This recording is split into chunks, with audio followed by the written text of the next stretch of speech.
ग्रामीण रुग्णालयाचा प्रश्न प्रलंबित पडलेला होता.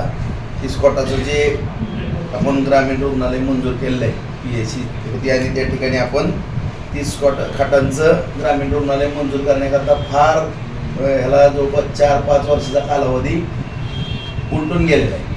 आणि या सगळ्या मंजुऱ्या वगैरे सगळ्या प्रक्रिया करत असताना त्या ठिकाणी 422-2 या गट नंबरमधला जातानाच्या डाव्या बाजूचा हा जागेचा विषय 8 दिवसापासून प्रलंबित होता. त्याकरता माननीय जिल्हाधिकारी साहेबांनी वेळोवेळी पत्रव्यवहार होईल आम्ही त्याचा पाठपुरावा केला. त्यानंतर त्यांनी आदेश पारित केले की काही शर्ती अटीवरती ती जागा आपली 30 खाटाच्या ग्रामीण रुग्णालयाकरता देण्याचे त्यांनी आदेश पारित केले. त्यानंतर माननीय तहसीलदारांकडे या बाबी सगळ्या सोपवण्यात आल्या त्याचा कब्जा वगैरे देण्याचा. परंतु कब्जा देत असताना त्या ठिकाणी काय अतिक्रमण वगैरे बरेच विषय त्यातला मोजणीचा विषय प्रलंबित होता.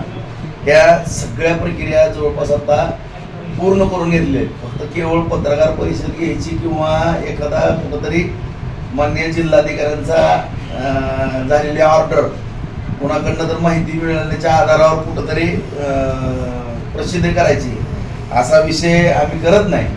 परंतु सगळा याचा पूर्ण पाठपुरावा करून उद्या माननीय पालकमंत्री जयभाऊ गोरे साहेब यांनी जिल्हाधिकाऱ्यांना पण काही सूचना दिलेल्या आहेत आणि त्यांनी माननीय तहसीलदार शेख साहेब यांना सूचना दिल्या आहेत. उद्याच वैराला जाऊन सगळं त्यांचा ताबा वगैरे देण्याची प्रक्रिया उद्या होऊन जाईल. आणि लवकरच आता या ठिकाणी आंबेडकर साहेबांना पत्र देऊन जे काही त्याचा निविदा प्रक्रिया वगैरे ज्या हॉस्पिटलची आहे ग्रामीण रुग्णालयाची ती निविदा प्रक्रिया लवकरच पूर्ण करण्याच्या दृष्टिकोनातून PWDचे सगळे अधिकारी आता माझ्याजवळ या ठिकाणी उपस्थित आहेत.